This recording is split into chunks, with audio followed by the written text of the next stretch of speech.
Well, welcome to another feature of Satideh Morning Runnings, aired live Saturdays at 10 a.m. I am your host, Lady D. Denise Gomez, producer of Inside the Zone.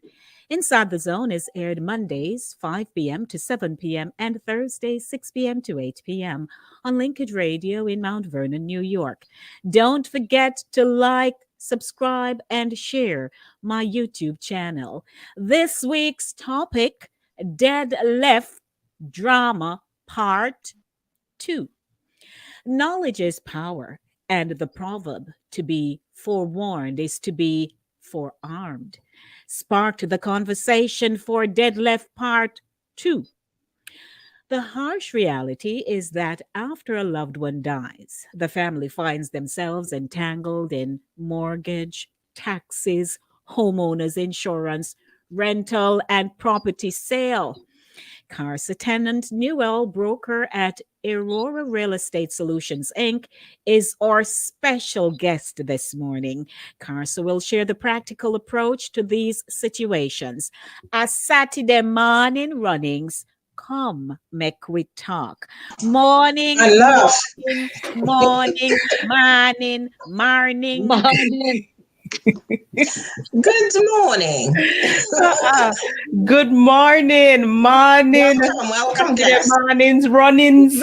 I tell you. Saturday morning runnings are going with things, Awesome. because it is. You know why? Because this show, it started out with yours truly on our solo mission. And I would cite experiences of my childhood. And then I thought to myself, all right, so I can share so much about growing up in Pennance in Clarendon, a little town picnic, who they shipped off at age 7. However, I said to myself, I need to kind of up it a little bit. There's some things you can fly solo and it works just fine. But sometimes you need that extra oomph to take it to the next level. And I'm one of those persons. I'm all for collaborating with people, good people, people who will bring value to Inside the Zone with Lady D. Denise Gomez. And a year and a half later, we have our own projects whereby we promised we would have an anniversary thing. We don't even remember when the anniversary is. By the way, when we start, So we are yet to remember. When did we start again? I I have the don't even home. remember. It's my homework to go through the file and say, oh, it's here. So we started, which we'll do. Mhm. And I believe that, all the topics that we have discussed, some areas have been very touching of our own personal experiences, others so comical, sometimes we can't keep a straight face. And then last week, we touched deadlift drama. At the end of Yeah. last week's show, we realized, but oh, there is so much more that we can address. And not only to discuss it among ourselves, the topic that is, but to invite someone who has experience relative to this particular area. And lo and behold, Carsi found herself on last week and was participating in the chat. And we said, but oh, Carsa, you can come. And Yes, just as we would say, just so. Mhm. just So. So, So. so.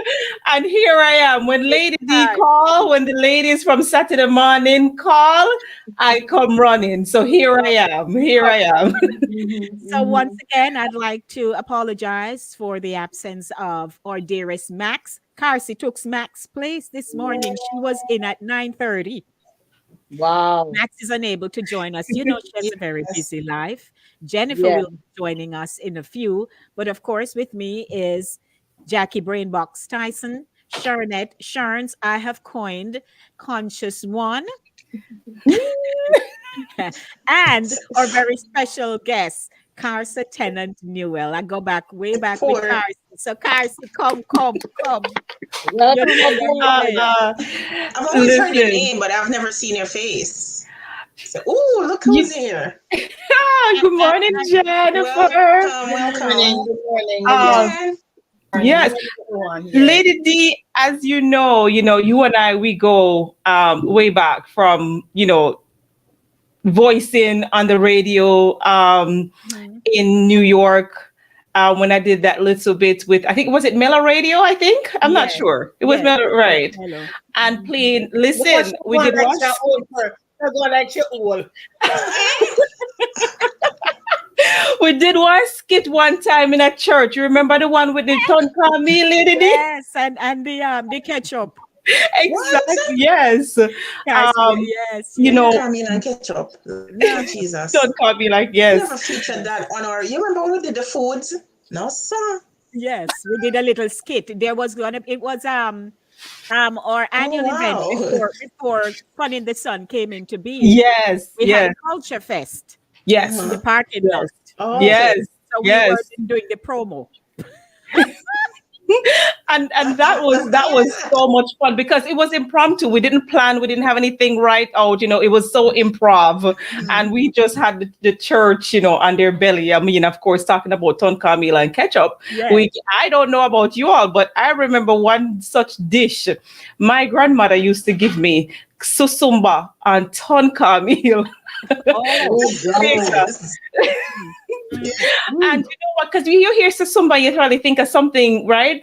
The tea is so bad. Some people have that memory of Sasumba, but she could turn a cornmeal. And so some Mm, Sasumba that was mm, so good.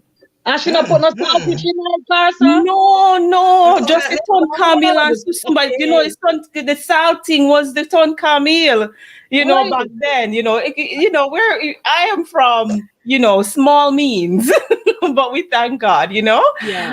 And so Lady D and I, we've been coming from afar. Jennifer, I know you through the Christies.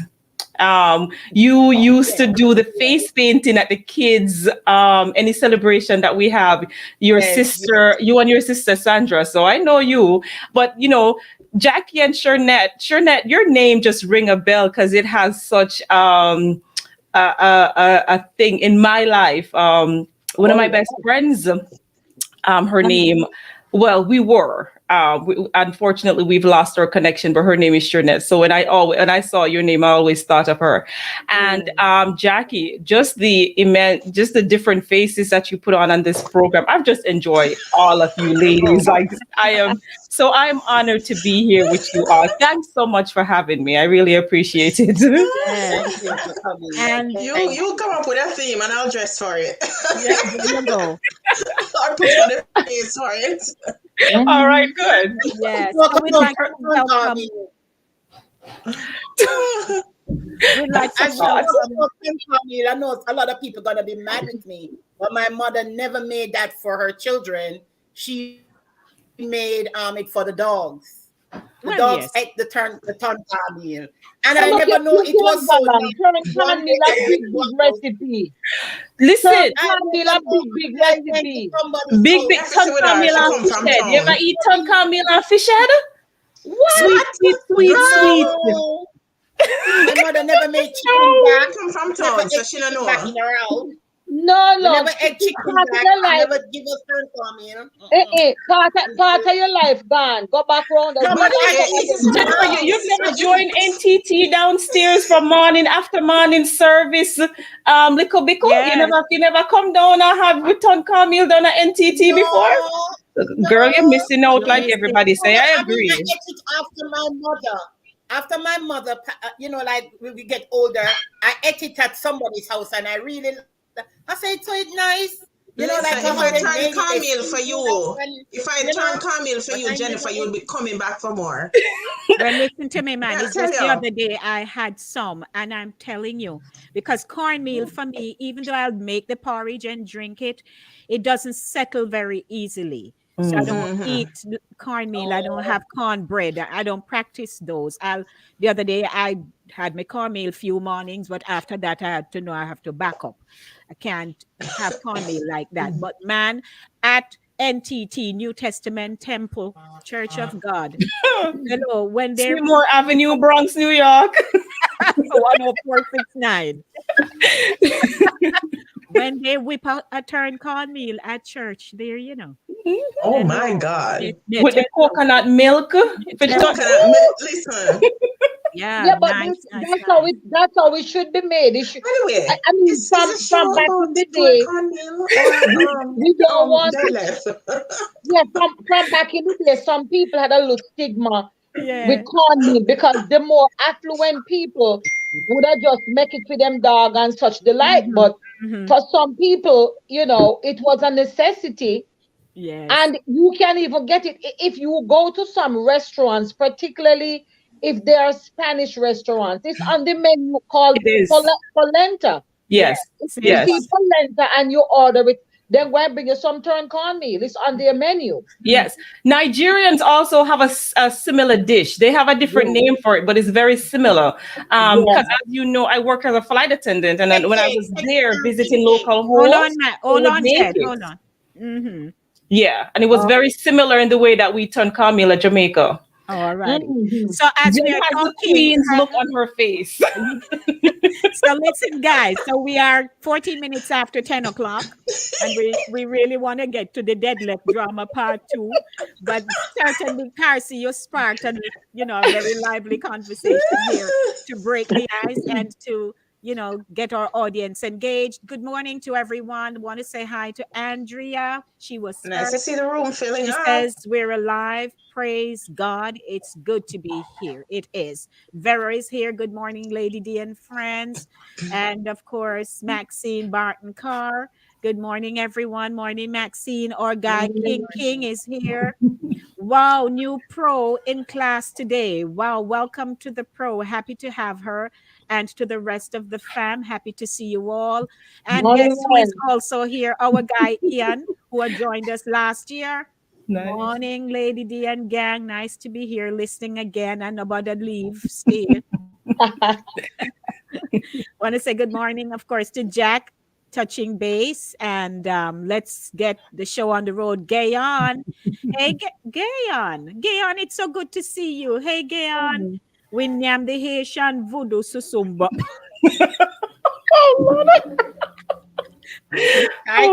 Yeah.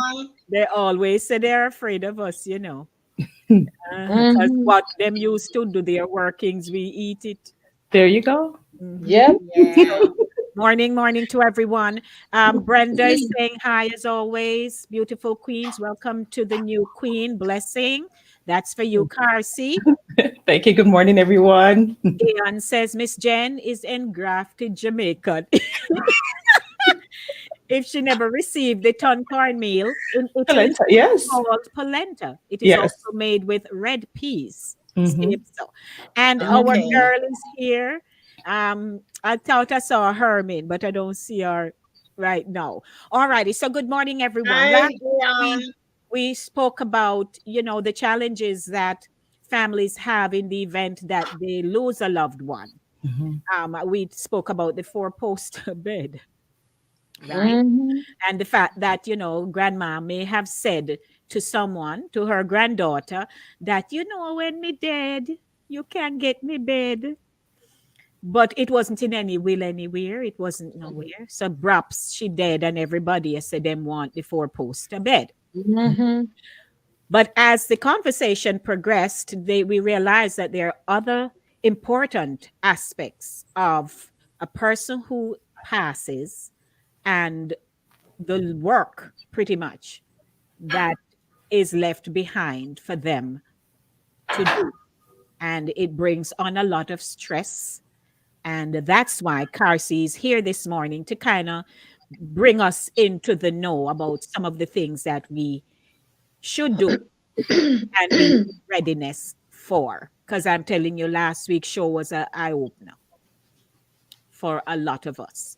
So it's so good to have, experts. So this morning we're taking it from, say, the real estate mortgage angle and taxes and all of that, so that Carsi can share these important nuggets for us to make our notes and get things on. So cards Yeah, and dead left loans. and dead left loans. That's right. Mm-hmm. Yeah. Mm-hmm. So Carsi, how would you like to kick this off with us this morning and to kind of bring in the people so they know? Because a lot of us not really think about these things, you know.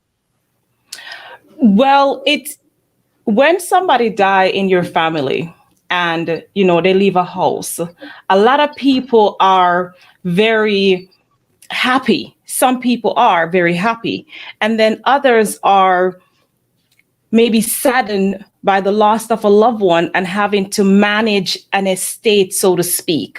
So as whether or not what this family is going to decide to do with the house, who owns the house, and we know the quarrel and stuff that you all touched on last week that can take place within family. But this is a time when people emotions are really entangled because they are, again, dealing with the loss of a loved one and now having to decide what's going to happen with the assets that's left behind.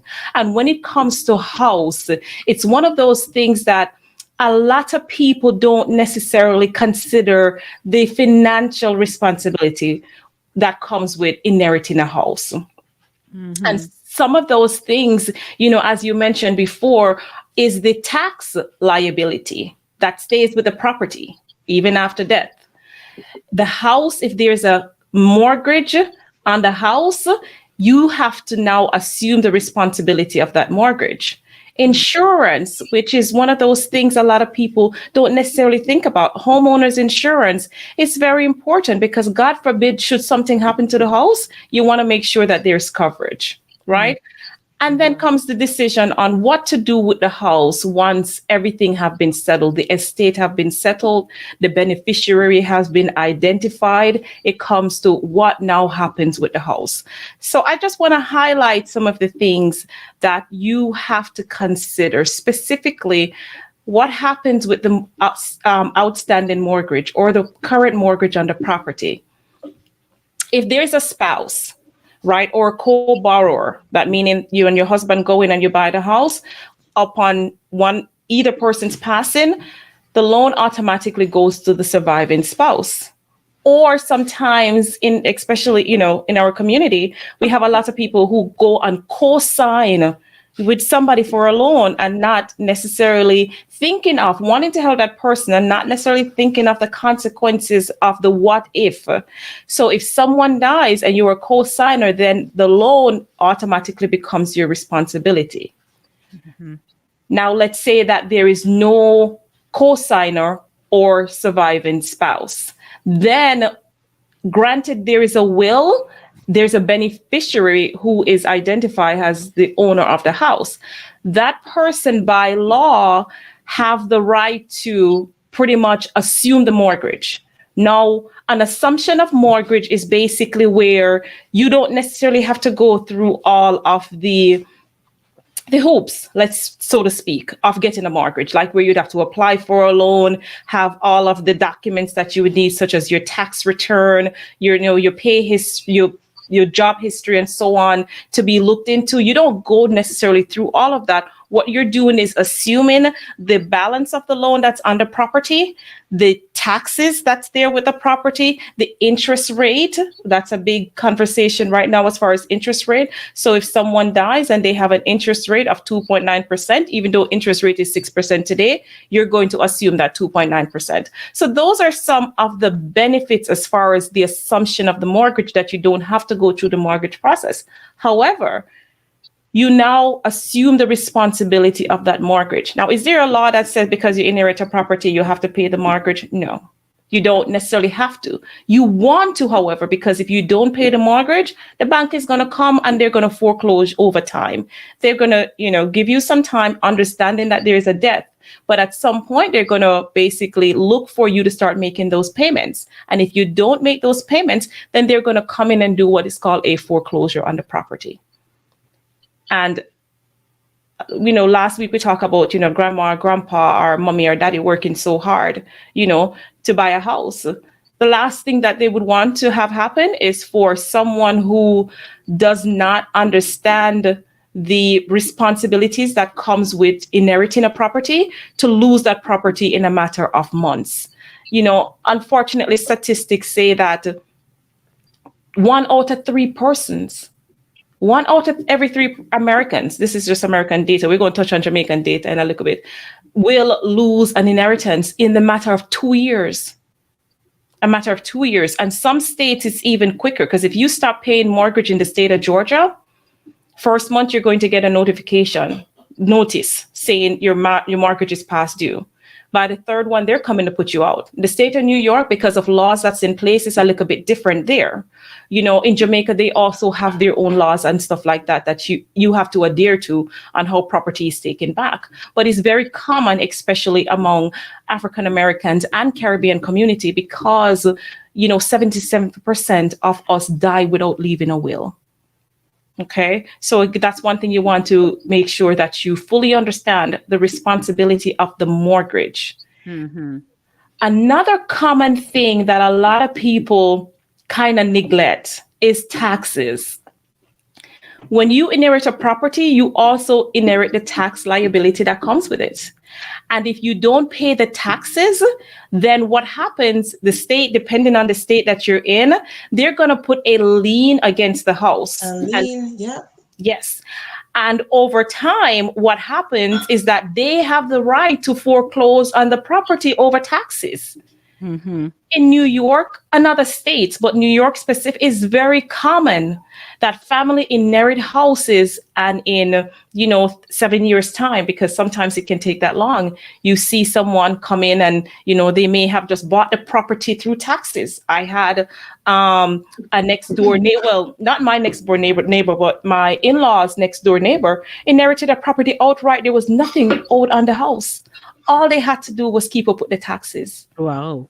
Mm-hmm. And unfortunately, they set aside, neglect that responsibility, and let the house got taken from them. Isn't the taxes included in the mortgage? That there are times, yes, there are times when taxes are included in the mortgage. But in their case, the mortgage, there was no mortgage left on the house because the property was paid off. So all they had to do now was just to carry on the property taxes, and they didn't do it. They neglected for years. Oh my. And that house. Oh dear. Now they're, family out on the street. An investor came in and bought just taxes, clear up taxes. Do you have any more of those inventories? We can talk. Right. But unfortunately, these are just some of the things that you see. Mommy and daddy hard-earned money just go down, overtax some taxes. These were people, and they were working. They could have more than afford the taxes. But because of neglect, because of not having skin in the game, so to speak, or not having the education to say, listen, you have to pick this. That's what it is sometimes. They have no idea how to move forward. Because I know a family who the dad died. The mom had passed years before. The dad passed, and he pretty much just left the house to all the children. And all the children were adults, about 6 of them. They were all adults. It was never specified as to who would be the head of the decision making. He just left it to all 6. He just said, this is it. And most of them did not, well, like half of them already had their homes, so they weren't interested in like occupying or anything. But nobody wanted to make major decisions with regards, like you just mentioned, Carsa, about taxes and all the other things. And there was a second mortgage on the home that went to purchase another building. And it was a big to-do, and they almost lost it because nobody initially wanted to sort of take the responsibility. When they found out all the, the attachments that came with it, and most of them did not want to assume the responsibility. And it was really almost going out of their grasp until, it's people that I know very well. And, some of us had to jump in and say, no, man, somebody had to take the lead. And they narrowly, got through the process and are now, still owners of the home.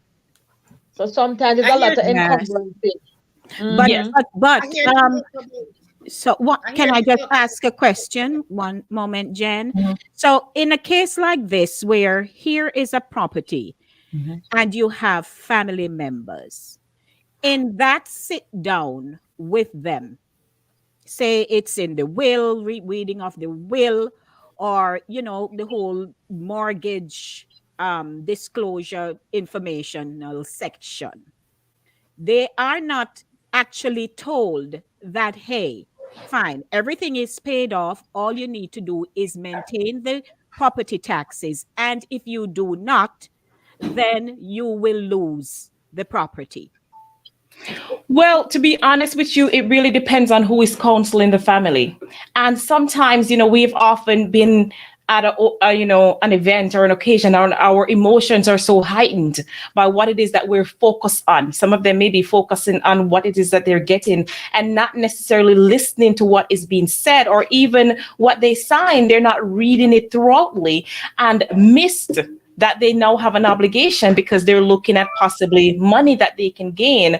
So unfortunately, like, Shernette just said, sometimes there is just so many voices, but no one person to step up and say, okay, this is what we're going to do. Get everyone to agree. An option that you have, if you have many family members, in the case that Shernette said, you can opt to either buy out the ownership of all the other siblings or maybe family member if you have the money to do so.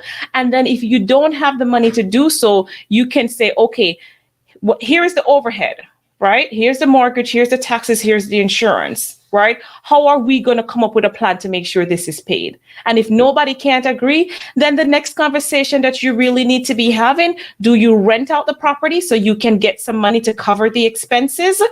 Or do you sell the property and divide up the money? Right.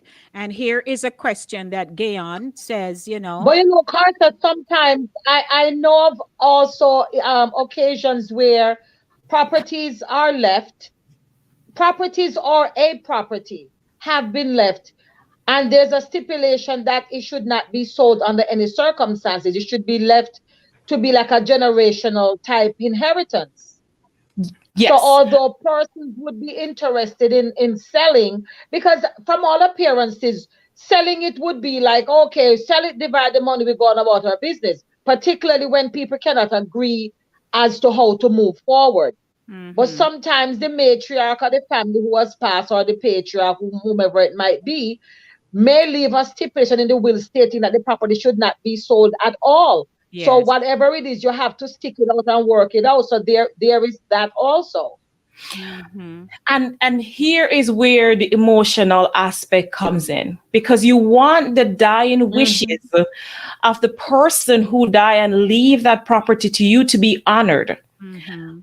But the facts of life is that if you cannot afford, or the person that died did not leave enough assets to cover the cost of maintaining that property or whatever it is throughout the generations, then unfortunately you're going to have to make the decision, because if you don't sell it and Mhm. divide up that asset accordingly, then the bank is going to come in and, it's still going to be a loss. So you just have to decide, what type of loss do you want to have? Do you want to honor someone's memory and their wishes by not selling a property and try to hold on to something that you can't afford? How many neighborhoods that you have gone through and you see properties are so run down Yes. in your neighborhood? And a lot of a times lot. it's like, Mhm. Mhm. yes, I hear Mount you talk Vernon. about Georgia. I hear you talk about Georgia a lot, New York, but Florida is like a different country by itself, because they call Florida the employer state and the landlord state. Is like they protect these people so much. So the people who own properties sometimes lose it in a wink. I don't know much about what is happening in Florida in terms of dead left for not paying the mortgage or lien go on a house or whatever, if it's that quick. But I know they will get you out of your house next week if possible, because it's a landlord state and a tenant state. Did you ever hear it about that? okay, so from the little that what I know about Florida, like Georgia, there are parts of Florida that is a judicial state like New York. So in order for any real property to be transferred or sold, it goes through a court system. And then there are parts that are non-judicial. Now, in the non-judicial parts where you don't have to go through the court, then things happen at a lot more rapider pace. For instance, here in Georgia, if you owe your rent, and you have not paid by that month, no, by the 6th of the month, after the 1st, when the rent is due, by the 6th, you're getting a notification to vacate. You're getting a notice to vacate or pay up. And if you can't do that, sometimes by the 13th, you're getting a visit from the sheriff's office, or again, whatever that time period may be for the state of Florida. So because it's a non-judicial state in some places, then you may find where things tend to happen a lot quicker. By the quint of an eye, you see people's stuff, like for instance, here in Georgia, you will see people's stuff out on their lawns because the sheriff will come in, put out all of your stuff, and then you're left out on the street because they're going to recruit that property, whether it's for the bank or for the landlord. However, in the state of New York, things take a little bit longer because you go through a court system. So that may be, Jen, what you're seeing in Florida, but it would take maybe talking to a local, expert in that area to get more information. Very interesting information. Also for owning a home, it's the same period of time, right? As far as buying the house, to buy the house, when you go for a house, yeah. Okay, so in Florida. Right. So it depends really by your lender. So your contract may state if you're buying the house cash or if you're financing the mortgage or, however you're going to acquire the property. It could take anywhere between 30 and 45 days. If you're buying cash, it could be within 2 weeks. So it just really depends on the type of loan that you're going to use to acquire the property. Okay. All right. 10:34 a.m. Good morning, everyone. There are persons here who I'm sure are here for the very first time. We'd like to welcome you to Satideh Mawnin Runnings, aired Saturday mornings at 10 o'clock. If you are joining us for the first time and you have not subscribed to Inside the Zone with Lady D, Denise Gomez, I invite you to do that right now. It's just a little tap you need to make. And you see that little thumbs up button there? You just like, you subscribe, you share it. And let's get the numbers rolling because we do have quite a bit of newcomers this morning. And it's very interesting that we're talking about this morning. Yes, classroom full today. Charles, he says. Welcome to Gayon. Gayon is also a real estate person. Yes, Gayon Clark. Gayon. Yeah, I know Gayon too. And my partner in New York, her name is Gayon. Yeah. So look at this.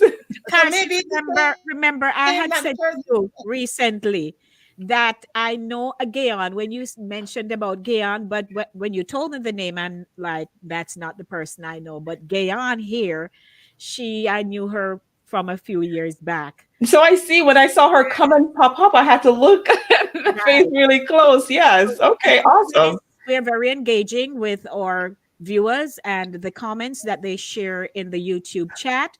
And Charlesy says, this almost happened to me. I bought a piece of land by home. My son said he would pay the taxes, but when I found out he wasn't paying it for 10 years, I had to jump and pay before I lose it.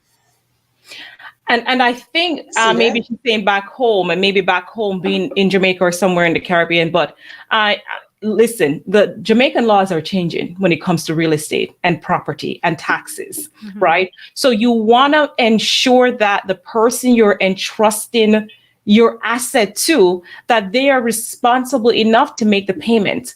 With the technology you have where you can stay your foreign way there and you can make your payments in Jamaica. So you want to get with the local people that you owe any money or have assets with and find out how you can set up electronic payments. Because as I shared last week, a young lady worked hard, buy a house in Jamaica, put her sister to live in there so the house just not sit down empty, sister not paying any rent, sending, on top of that, she's working and sending her mortgage payments to Jamaica. Mm-hmm. and that sister never made a payment, and the bank came and took the house. Not even to notify, because the banks are always going to notify you before they come and take possession of the property. Right. And to think that Yeah, I she was made going to say, what about the notification? So that means the notification didn't come to the owner of the property. It was coming to the premises. right. So that's another thing that we need to set in place. Now you have the opportunity to have your thing to go paperless, right? Yes. Have them email you stuff. So if you're living, you live here or foreign, as we say, and you have land and property and stuff, assets in Jamaica, set up where you're doing paperless. You're making your payments directly to whoever the debtor, whoever you owe money to. And you also want to make sure that the notifications about your assets are coming directly to you, because we know that we can't always rely on family. No. You can't always Because look rely how on hard this lady work, and there goes her Bad-mindedness. Yes. Yeah. That's selfish. That's I mean, selfish. given the climate we are in now, anything you're doing, it's not like before, we never want to touch on banking. No. But it's not like before where you could just put it there and rest assured it's there. You pretty much have to keep practically a daily Yes. eye Mm-hmm. on your situation. Otherwise, it can just turn on a dime and it's gone. And you wonder what happened. In the blink of an eye, it's gone. Yes. So Mm-hmm. yeah, so a lot of things can, like you said, Carsa, a lot of things can be done electronically, because I do that. I'm on top of emails and all of that stuff to make sure that That's why everything I is tell them to going say, well without I'm actually not being there. going to. I tell them that from last week, if I to will something, it has to be to somebody responsible. And if my child or children is not responsible, I'm not willing anything to them. You understand me? And you know why they will run it down. Some of them not responsible. Look at the lady now entrust her sister, and our sister bad mind her and run down the place till them she lose it. You have to be looking who is more responsible. Sometimes the rich people and them just give it to the orphanage or the children's home, because if them family get it, they're not going to know what to do. They're going to run it down. So you must know who now will on a property too. Not them a family. Some family bad mind. Some family will run you down. All right. Yes, ma'am. Yes, ma'am. And that's a get it. really, really, really good point. You want to at least try and appoint somebody who's going to see that the wishes that you have set forth in your will to be honored. Someone that is responsible and can make decisions. I have seen where people leave stranger. I've seen where they appointed friends. I've seen where they appointed pastors. I've seen, where I was gonna say the pastor, to oversee the wishes of their will. And, too often we see, again, in our neighborhoods, in our communities, back home in Jamaica, a lot of house just sit and standing, and you're saying, but where's the owner? Remember when this house used to look so nice? Right. You used to drive through Mandeville, and you drive through all these places, and these houses just look so good. And 10, 20 years you're driving through and you say, but what happened? Them family used to have so much money and they used to this and they used to that. Unfortunately, they passed on. One of the number one things that you have to set in place as soon as a property is bequeathed to you, as soon as you inherit a property, you want to set up a short-term plan to maintain that property. It is so vital, because if a property is not seeing life, meaning movement is not happening in the house, on its own, it's going to deteriorate. Yes. So you have to set something up. How the lawn going to take care of. You don't want to lose that curb appeal, especially for myself as a realtor. That's one of the number one things that helps to sell a house. When somebody pull up to it and the garden look pretty and nice, they're like, wow, they're way to go inside. But when the grass will grow over the windows. Grass all Yeah, over the but here, veranda. but don't people get fined here if they don't maintain their Maintaining. property? Don't they get fined in some areas? Can you Very bring it good. down the neighborhood with your overgrown lawn and such? Very good point. A lot of times I have clients, especially because I do a lot of relocation, having worked in New York for many years, and now people are moving here to Georgia or to Florida. There's some community that have a homeowners association. So that HOA will basically ensure that the property upkeep is maintained. Now there are neighborhoods that don't have an HOA. And unfortunately, I have a lot of clients who said to me, say, me no want buy the house in the HOA because I don't want nobody tell me what to do in my house. And then I have to use the opportunity to basically explain. I had a client, she was dead set, very serious about not purchasing a house in the HOA community. And after I took some time to educate her on that, tell her to go and research on her own, she come back to me and she said, Carsa, that makes sense. Because for her, she was going to buy the house and not necessarily going to occupy it right away. She had a number of years before she, retire from New York to come to Georgia.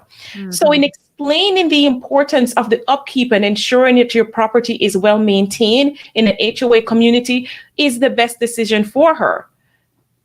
But I have others who are like truckers, and because of an HOA, they can, drive their truck or they can park in those communities. Now that not being the ideal for that person or that client. So it's very client specific and need specific, but that's the number one thing, a short-term plan in place once you inherit a property. Because I think, as Shernet, mentioned earlier, sometimes, mommy and daddy die, but you're grown, you have your own house, you have your own family, you live in a whole nother state. You're not necessarily inclined to want to take on or maintain a second mortgage on a house that you and your family can't benefit. So that's another thing you have in planning. When you inherit a property, am I going to live in the house? And if you're not going to live in the house, then you have to look at your finances and make a decision on whether or not it makes sense to rent the house out. And you want to rent the house at a price that is going to basically, at least, in the very least, pay the mortgage. And maintain the property. Yes. If not, you got to talk about selling it. Gayan said the best thing to do is to create a trust transfer.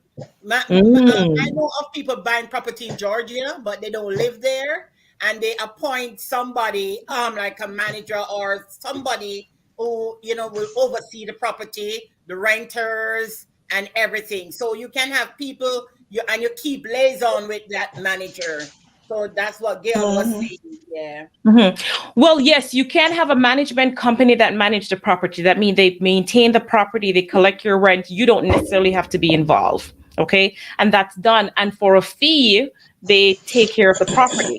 I think Gayan said to create a trust. This is really a new thing in our community, because before, so much talk on will, right? And people still are dying without leaving a will.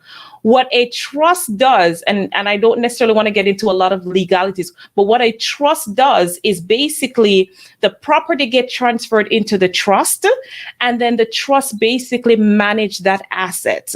And this could be a wise way for some people to go about it, especially when it comes to the issue of taxes and property gains and, all of these things. Again, something to talk to your accountant about and to talk with your attorney about. But setting up a trust is one of the ways in which you can basically ensure that your property or your assets or whatever your will and testament is seen. So some people set up a trust and they appoint a trustee, and the trustee basically sees over that trust. Okay. Okay. Welcome, So there everyone. goes that responsibility again. So, it's Yeah. not all cut and dried. You have to really educate yourself and know how to move forward. Yes. And And I there are believe times that information is so accessible today that sometimes the mistakes we make, we wonder, why did we make them? Because you have attorneys, you have real estate agents, you have people who are so heavily invested in mortgage information, things like that, that we wonder sometimes, is it because we don't want people to know what we have? and the non-disclosure, we think we are safe in that space when it's I really think not so. the right way to go. You know, Right, Mhm. yes, right. we have Mhm. acquired assets and all that, and you feel a sense of pride. But to secure it, you have to disclose. So if you're sitting before an agent and you're holding back information, they won't be able to advise you properly. And so Right. so they go through with what you disclose, because I don't think agents are supposed to be just prodding and prodding. They can prod so much and no more. And then if you hold back some bits of information, something goes awry, and then they're running to the agent to say, but this and that, but you didn't tell me. So we have to stop being so There Right. are also secretive. times when Secretive. there are also times when you may see a property and disappear, and that was passed down or handed down to family members, and it goes into disrepair. You might be passing there, and each time you pass there, it's getting worse and worse. It's not that they can't take care of the place, or they can't pay the mortgage, or even the property taxes, but because there's infighting going on in the background, and the Yeah. Oh house yeah. just leave there abandoned pretty much because there's fighting Mhm. going on in the background. That's why, Yeah. your family Mhm. dynamic is important. And then I Oh wanted yeah. to we live here in the Bronx, and we are on the border of Mount Vernon. And Mount Vernon to me is one of those little cities that when you drive around in Mount Vernon, the amount of derelict buildings that you see that is now Yeah. housing people who are on drugs and things like that. You look up and Yeah. there are huge buildings that people once Mhm. lived in. And you say to yourself, whatever Right. happened here, why we know changes happens, things happen in our lives, for a lot of reasons. But again, as Carsa is training us, teaching us, feeding Mhm. us with the information, it's the things that we need to put in place. Some of One them of the just big things. listen. Some of them just nasty and not like care outside of them yard, because some of them just nasty. They don't clean the yard. They don't mow the lawn. They don't do nothing. Them just in the house lock up. You have to take care of your outside. Some of them are there. Some of them. I drive through Mount Vernon and I see people. It's just nasty. Them nasty, nasty. One of the So big things too in Mount Vernon is the taxes there very high, and yeah, some we're people stressed not out. they're not Yeah, because realizing it's when just they it's so when they, easy. The they taxes are acquire enormous. properties Yes, from Mhm. whoever, it's from just which the family member, property. they're not realizing how much responsibility they're gonna acquire with Yeah, that property. Mount yeah. Vernon taxes are high. Yeah. But Yes. Tarsi, can I Oh ask a yeah, we're just question? So accounting. here you have a couple, and they have come into a blended family situation, Mhm. Mm. which I gather is now a crisis situation, because, Mm. children on either side. So that becomes, we use the term blended family, but everybody has stepped up, especially if you did not have children together, right? Mhm. So if arrangements are not put in place to evenly distribute the assets, and you parents die, and now decisions have to be made, and they are constantly just fighting, Mm. fighting, fighting. Have you ever had that experience? Well, yes. So, father died on property. He died without a will. Now the property have to go through, because when you die without a will, it goes to the state or it goes through probate.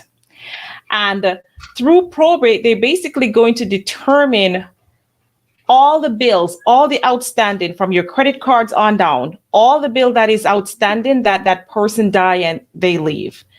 On top of that, through probate, they're going to have a fee that they're going to charge. So probate can be very costly. Also, in addition to that, you have where the homeowner may have not, again, set up a will or designate anyone. So now it's up to the probate court to basically becomes the the trustee, so to speak, and basically decides who gets what after the state taxes and everything have been paid, all your debt have been paid, then they now decide. However, what is very common sometimes, especially if you in a blended family situation, it's very important through your will or through your trust. Just like you do if you have like a life insurance, you have your beneficiary. You decide, say, this child get 10%, 20%, 30%, however it is you see fit to divide up that, that asset that you have. You basically have to do the same thing with the house. However, when it comes to the case, when there is an outstanding mortgage, or as Shernet had said earlier, a second mortgage, or I think may have been mentioned in the comment, a reverse mortgage. When it comes to paying or selling that property, if that what it comes to, those debtors have to be paid first. And then after that, whatever is left over go to the surviving members of the family. So in setting up, I cannot say this isn't enough, and I think this has been said a lot. Write it out. Right. I think I read the other day, the vision that you have on your passing and how you want, whether it's from the details of your funeral and your assets to be divided up. Write the vision out and make it clear. And then on top of that, appoint somebody who is responsible. Jen, that's your word today. Who is responsible to see that your wishes are honored upon your death. See that the family members that you leave get what it is that they deserve. Luckily, in my situation with that client that I spoke to you about, one of the kids, as we know, so common in our Jamaican culture, Caribbean culture, did not even have the man's last name. The lucky thing for that child is that he looked so much like the father that they couldn't deny it. And his siblings, surviving siblings, were good enough to say he deserves something.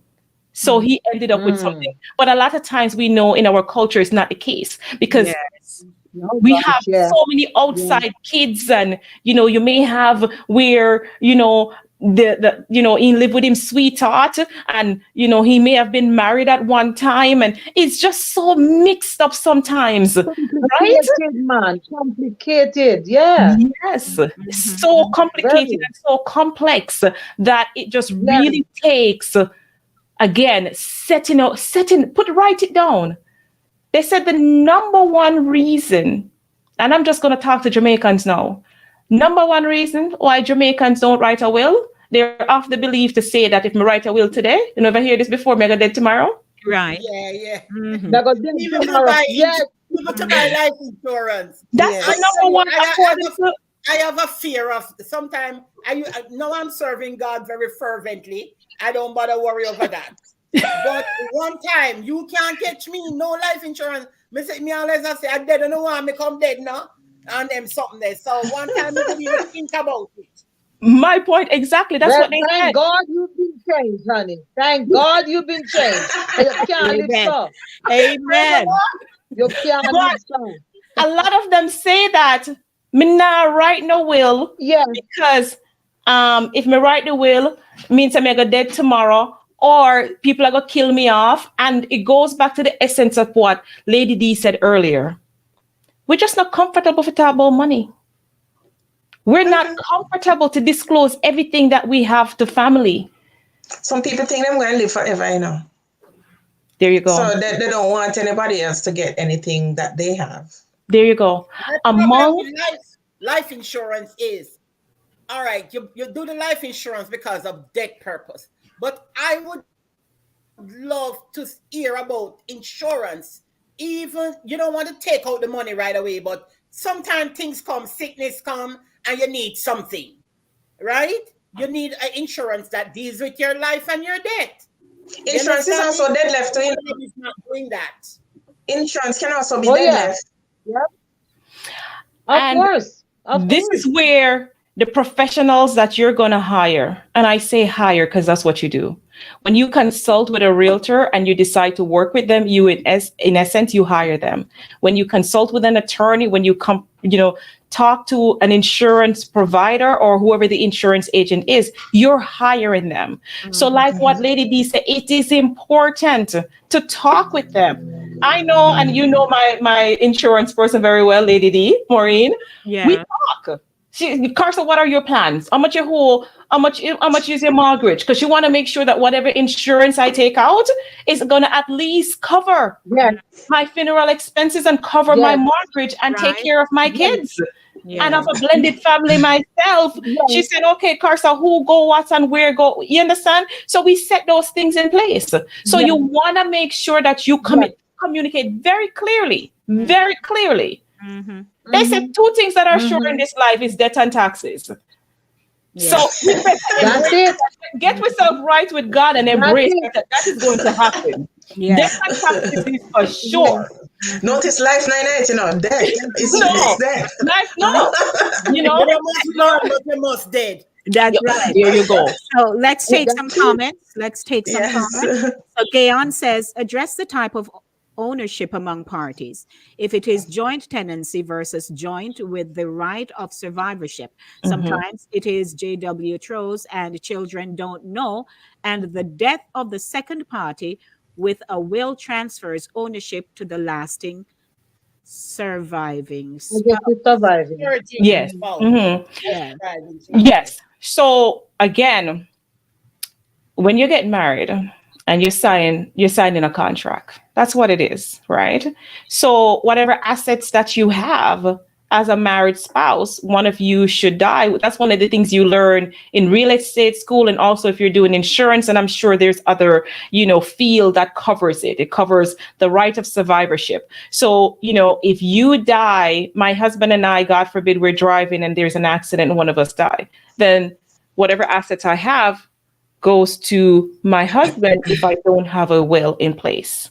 Now, if there's a will that sets in place that basically specify what you want to go to your children, your spouse gets 50%. So let's just say, for argument purposes, you own a house, the house is paid off, the house is valued 300,000. Because you and your spouse own the property together, 50% goes, and then the other 50% gets divided up towards your surviving children, if that's what you specify in your will. Mhm. Okay, so it's very important, again, to make sure that you have those things in place. And if you don't have a will in place, by law, the law says the surviving spouse get half. Now, God forbid both of you are in the same accident and both of you passed away, then your living children is going to be next in line, and depending on what it is that you have in place, so your assets is going to be divided up. Or if not, nothing is in place, then the state takes over, it goes to probate, and then they basically decides what happens when. Mhm. Mhm. Well, Thank ladies you, and Gail. gentlemen, Thank you. Dead Left Drama Part 2 Mhm. certainly has opened up, and this is not can of worms now. This is No. information that we need, because And don't sometimes forget, a lot of people don't pay attention to these things. true. And it's after the fact that we start to play catch up. And if God extends our lives long enough, we can catch up. But there are people who just say, me just come here for eat, live, and dead. And so they have no plans to do anything at all. Mhm. They just say, when me dead, who want getty? And when you hear that kind of, talk, you say to yourself, Lord have And mercy. it's all too common, It's unfortunately. a very dark Right. space. It's a very I dark know of a space. Yeah. situation. A very I know dark of a space. situation where the lady, this couple, they were married, right? And they separated. The lady went on. She had an insurance. She had a job. I think it was with one of those hospitals. So she had an insurance. She had a good insurance through them because she worked there for a number of years. And the lady went on to retire. And shortly after she retired, she started to have dementia. Mm. Hmm. Now they've been separated. They came from Jamaica, and they came here from humble beginnings, but it just didn't work after a while. She started to have dementia. The will wasn't changed. The children didn't know about the will. You know that when that lady passed, that man came in and the children had to fight. So in situations like that, Carsa or anybody who've had probably have experience or heard any experience with that, what would you say to people who? But you know what? You can be separated and you have specifics on the term of a separation. And I firmly believe that if you're I don't think she separated changed and anything, it and has she been didn't even realize. right, well, obviously, otherwise you wouldn't have a leg to stand on. But the thing about this is that when people separate, if you separate for a while, a period of time, and you know, so well, then you're not going to reconcile. Don't just live your life like that, because it has consequences. Because if you don't you can't remarry until you divorce. But if you don't divorce and you have nothing in, nothing specified to say, well, we are separated. You can have the other person run up debt in your name, acquire stuff in your name, do any amount of things in your name, because there's nothing specified. And then you turn around and you wonder what's happening. But if you're separated for a while, you're not going to go back to the person. Just divorce and be done with it. Because you're leaving a very unfortunate situation behind you in the event of, like you said, the woman had dementia.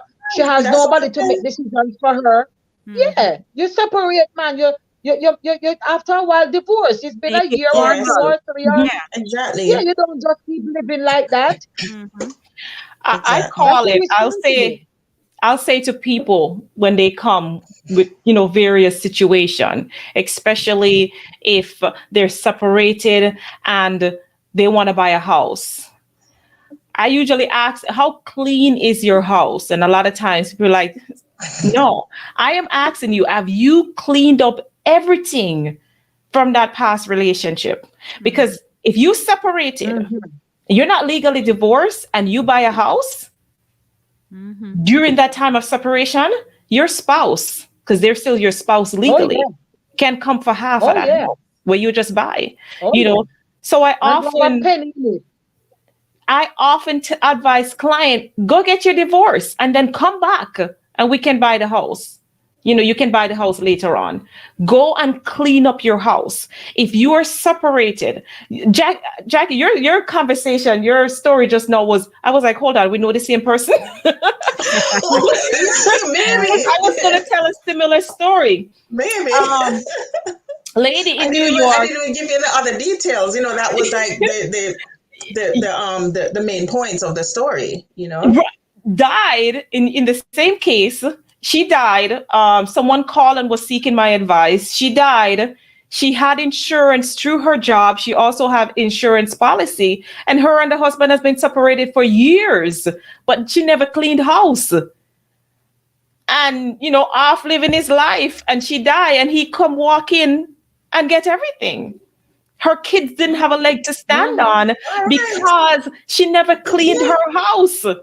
Here is a man who she had not been 15 plus years, came in and inherited. Yes. Took out of her kids' mouth their inheritance because she didn't clean house. Yeah. So here is Stafford. Hi, Stafford. How are you? Stafford says, hi, Lady D. Good morning to you and your panelists. Very vibrant discussion. However, I would like to hear more about the vision of educating this generation of the effective ways of securing or dealing with inheritance, death or otherwise. Look here, Have a positive day. They don't even want to go back to school, go educate themselves much as to hear about education. People just want to hear deadlift. So let's not generalize, Jen, because I know everybody. My advice is get with an attorney. Another thing when I was reading in preparation is that a lot of people don't prepare will because they believe that they don't have enough assets or will are for rich people. But also the Federal Reserve says among inheritance, anywhere between 50,000 and 249,000 is just the general, right? 90% of our population, that's what you're going to see. So it's not the millions of dollars that we're looking for, but every little, as we always say, make a muckle. So you want to, if you don't have the education on how to write a will, go hire somebody. Because if you don't hire somebody, you know what's going to happen when you pass away? 3 to 8% of your money is going to go towards just the probate court. We're not talking about taxes, right? So go hire someone, sit with an attorney who understands estate planning and put that in place. You don't necessarily, because sometimes we're just of the age, to be honest, where we just don't want to learn anything more. We don't, we just kind of settle how we are, and we want to kind of just continue on that way until God calls us home. So go and speak with professionals, sit down with professionals, whatever the cost is. You can set up in your will that maybe you an attorney, they may just charge you a consultation fee up front, but when it comes actually, upon the time of your death is actually when they collect, because they can collect from your estate. So don't think you don't have the money now to do things. You can set certain things in place, and there are professionals out there who can set things up where you're not necessarily going to have like a big upfront cost.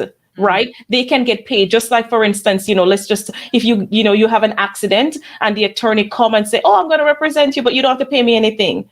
No, they get paid when your settlement is in place. So you can set things up so that when your settlement is in place, whoever the attorney is, get paid. And if that attorney should die before you, then their children, because they're going to protect whatever it is that they do as well. So get with people who have gone through the education. That's what they do as professional, and have them help you to ensure that your dying wish is honored. That would just be my advice.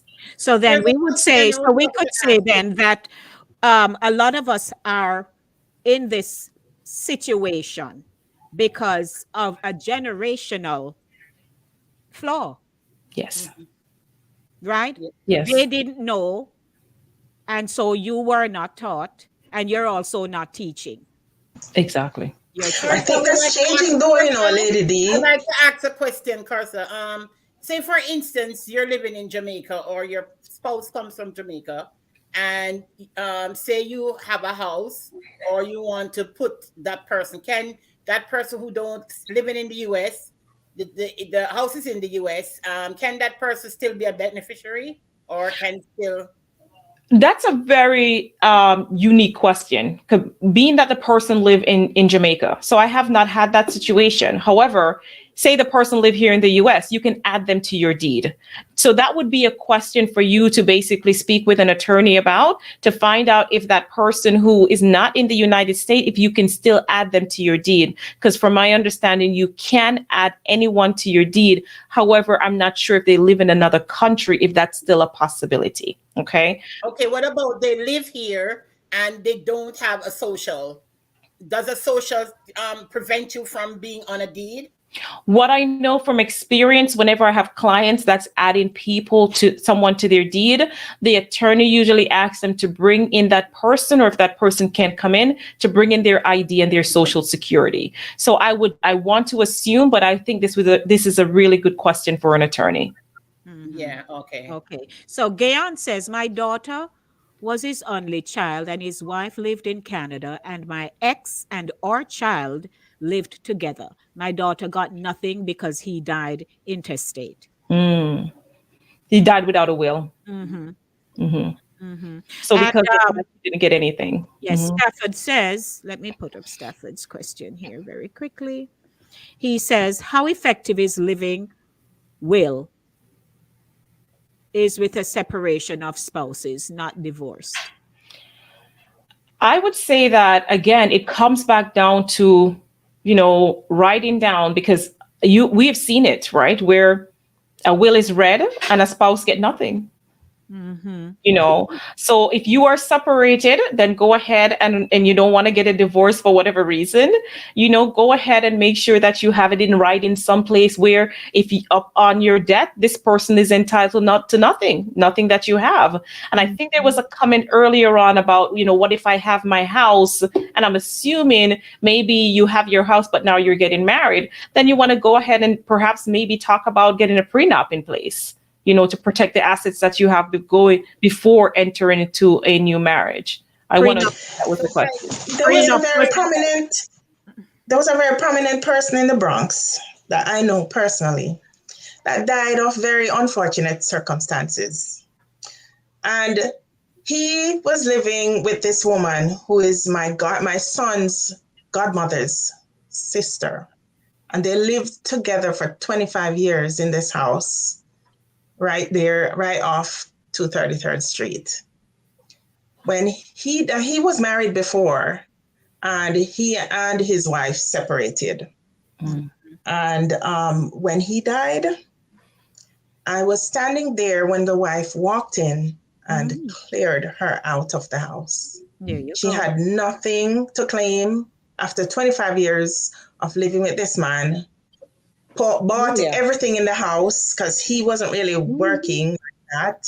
He was known in the Bronx too. I won't call his name. Oh, no. And she ended up living in my house, my little apartment, for a little over a year until she got her own apartment. So, these are situations too that we need to be mindful of. Don't live with no married man when I'm married to you. What's wrong with these people? Why would you live with a man who is married for 25 years? Stop doing those things. Come on. If the man married for you the first year, let him. Other out there, waste your time. Waste of time. Those men are waste of time. You hear the law all the time. The wife is going to get everything. She has the say in everything. Divorce. Gosh. Yeah. That's a very unfortunate situation, but we hear of it so much, especially in our culture. We hear of, man living with sweetheart for how many years, and wife just come in and just take everything when he die. And I agree with Jen 100%. Why are you going to play a house with somebody? She's using her money buying furniture that is not, and putting furniture in our house that don't belong to her. That's you don't do those things. And I understand, love and emotions and all of that. But sometimes you just got to look out of an eye that just makes sense and makes sensible decision. And if you've been living with a man for 25 years and he have not married you in year 5, something wrong. Thank you. That's crazy. That's absolutely nuts. Yeah. But sometimes people get shocked up, I guess, and them feel like, say, is married, they're married, and, Jamaican men have a thing. They say, take a woman in your car or your wife. You talk about, you know what I mean? And them things is crazy because it can hold up in court. And sometimes, you have people who have means, they have assets, they are separated.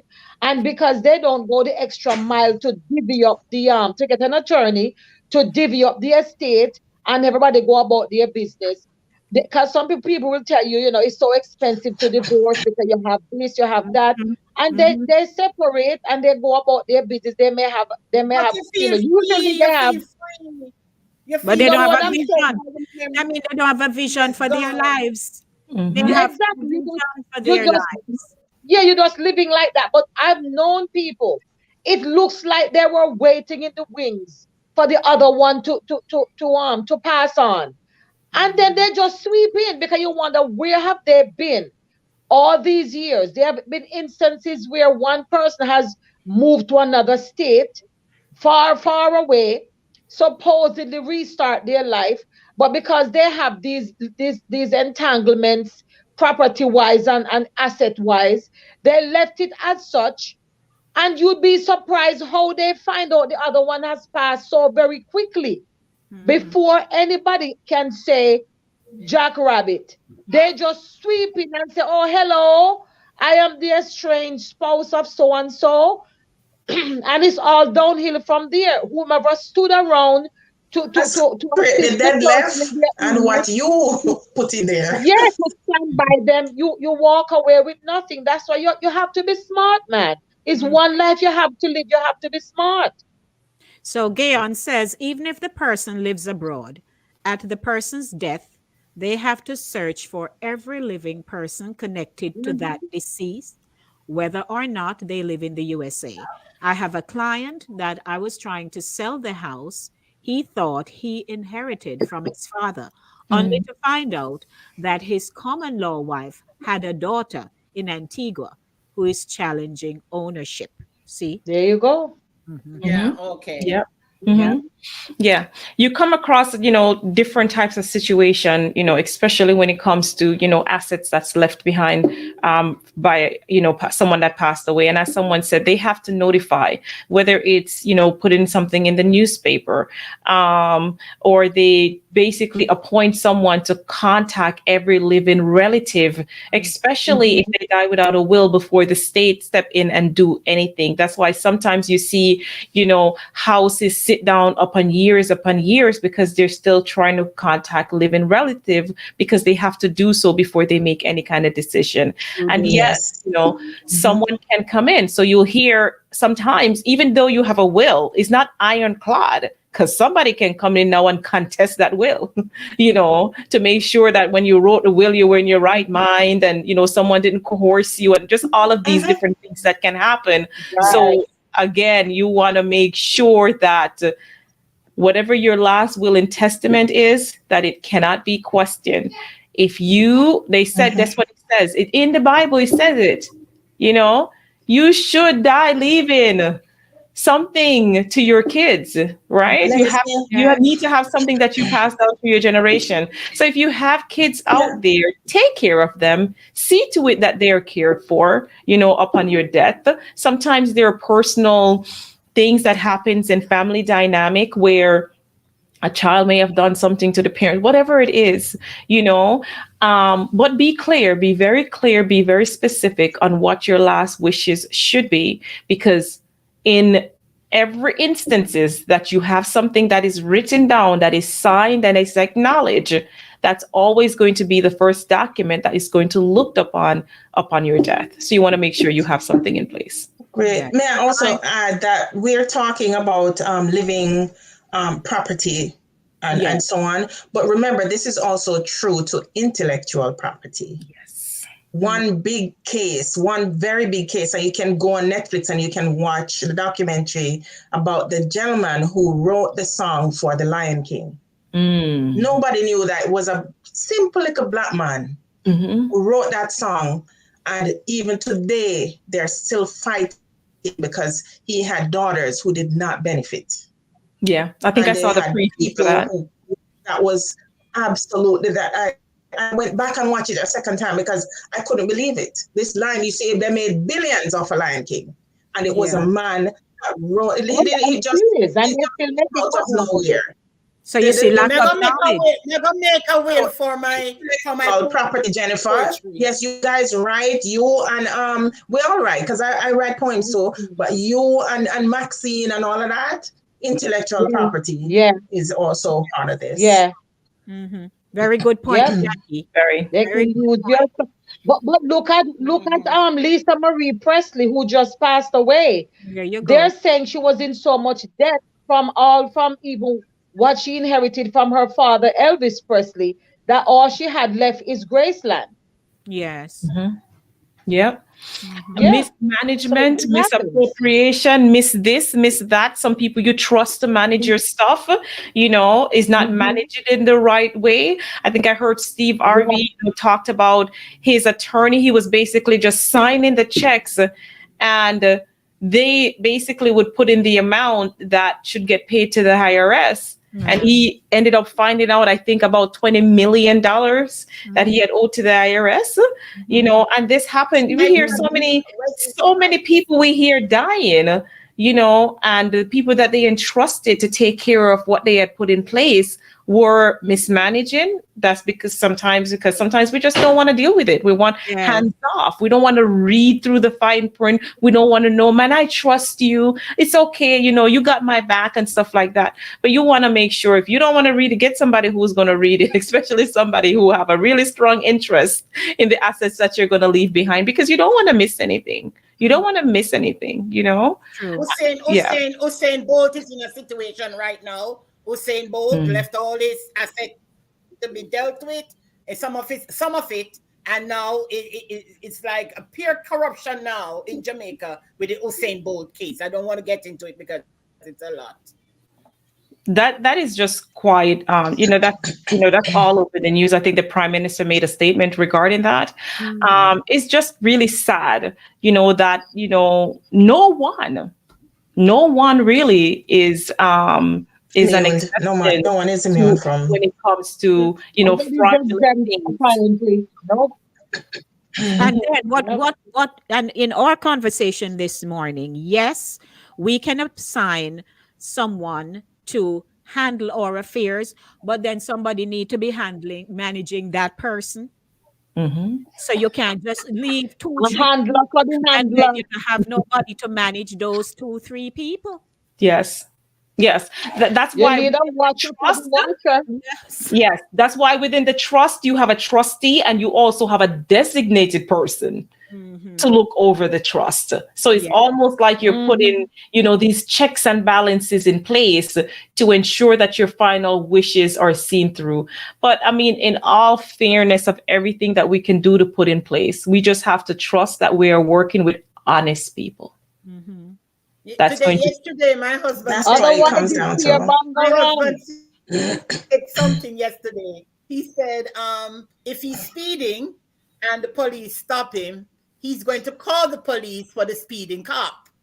So it's like what we're talking about now is that we have to have people watching the other person, and then the other person watch the other person, and the Yeah. other person watch it. While it will be easier if we pay attention to our lives more than putting and trusting people too much. In the will is something Mhm. that is seen. So Mhm. I agree. The will tell it all. You Right. understand me? Mhm. And then you cannot have a little chance to manage your money. What is wrong with Mhm. managing your own money? Why you have to give people to manage your money? So it's like you have to find time to do a little of everything. Some of us just lazy. Well, we're going to be wrapping up now, but I believe this has been quite the session, the informational session. Dead Left Drama Part 2, we have rinsed it. And I think, Yes. Carsi, you brought it. Thank you Yes, so thank much you. for bringing information to light. And those of you who are on, you're not subscribers of my channel. The channel, if you subscribe, whether or not, but we need you to subscribe, you can always go back, click the same link, and watch it all over again. The pieces that you missed, that you need to make notes from, please do that. But we need to get our affairs in order. And I know when we talk about affairs in order, as we mentioned, we all think we're going to die. We're going to die anyway. We're go dead. But live, ensure that we live and that we put what we need to put in place. And And if you can't afford a lawyer right now, start writing things down. Write it down. Yes. yes. Write it Start now down. and call a Put it lawyer later. in a And that's little why it's scroll. called a living will. It's not called a dying will. It's called a living. Thank You put you. a living will in place. And I just want to close out to say that, listen, inheriting a house, inheriting, any form of real estate property, it can be a blessing. But just be mindful of the financial responsibilities, such as your mortgage. You want to make sure the insurance is maintained on the house. Usually, upon someone's dying, the insurance company is either going to ask you to basically get the policy written in your name within 30 days. Some will leave it in place, but you want to make sure that you're making those phone calls. You want to call. I think there was a question that was put out earlier. Sometimes your taxes and insurance is in the mortgage. Other times, most recently, I had a client, she opted not to put her taxes and insurance in her mortgage because she wants to pay those separate because interest rates was so high, keeping her mortgage low and make those lump sum payments once a year, so she doesn't have a high mortgage monthly.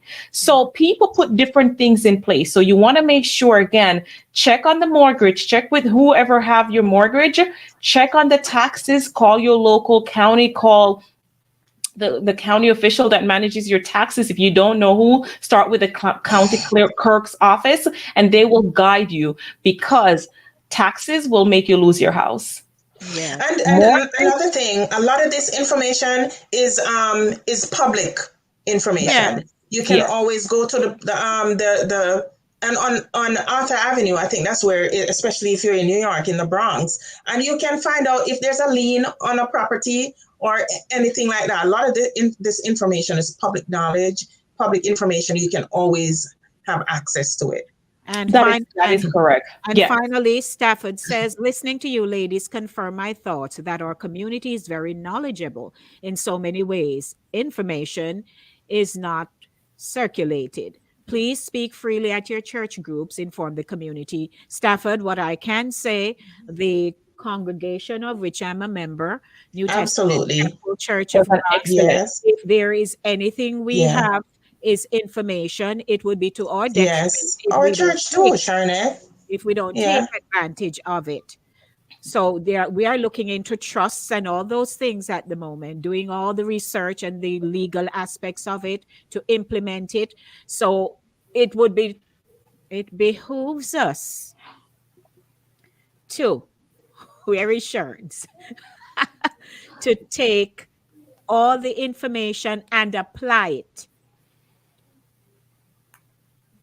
in the areas of our lives that we need to apply. Let it not be said that the Absolutely. whole time you are here and you not do. Mhm. And Mhm. whose fault would Yes. it be? It would be our own fault that Yes. we have the information Mhm. and don't use it. Yes, I agree 100. You just, again, you inherit a property, make a short-term plan, make a long-term plan. Okay. Long-term, are you going to keep it as a rental property, or are you going to sell it and take the proceeds and do something else?